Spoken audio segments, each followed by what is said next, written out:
Forxiga, famille de médicaments antidiabétiques orales. Dans quel cas le médicament Forxiga est-il prescrit?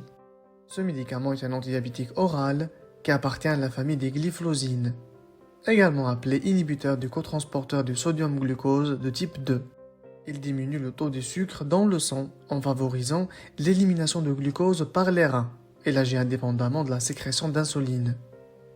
Elle est utilisée dans le traitement du diabète de type 2 en association à d'autres antidiabétiques oraux, lorsque ces derniers associés à un régime alimentaire et à l'exercice physique sont montrés insuffisants pour contrôler le diabète. Elle peut aussi être utilisée seule en cas d'intolérance à la metformine. Elle est également utilisée dans le traitement de l'insuffisance cardiaque et de l'insuffisance rénale chronique. Mode d'emploi et posologie du médicament.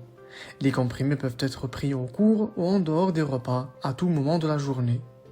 Posologie usuelle. Chez l'adulte de plus de 18 ans. Diabète. Un comprimé par jour. En cas d'association avec un sulfamide hypoglycémiant ou l'insuline, une diminution des doses de ces médicaments peuvent être nécessaires pour éviter une hypoglycémie. En cas d'insuffisance cardiaque et maladie rénale chronique, un comprimé par jour. Les effets indésirables possibles du médicament.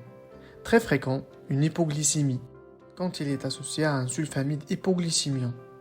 Fréquent, infection génitale ou urinaire, sensation vertigineuse, mal de dos, envie fréquente d'uriner, éruption cutanée.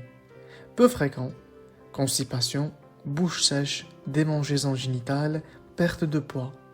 Rare, acidocytose diabétique. Très rare, gangrène de Fournier. Fertilité, grossesse et allaitement.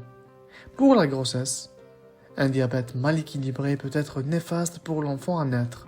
Un désir de grossesse nécessite le remplacement de ce médicament par l'insuline et une surveillance médicale renforcée.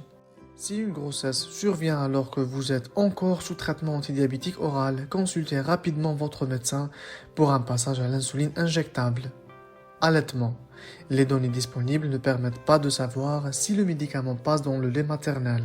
Un choix est donc nécessaire entre l'allaitement et la prise du médicament. Cette décision devra être prise en accord avec votre médecin.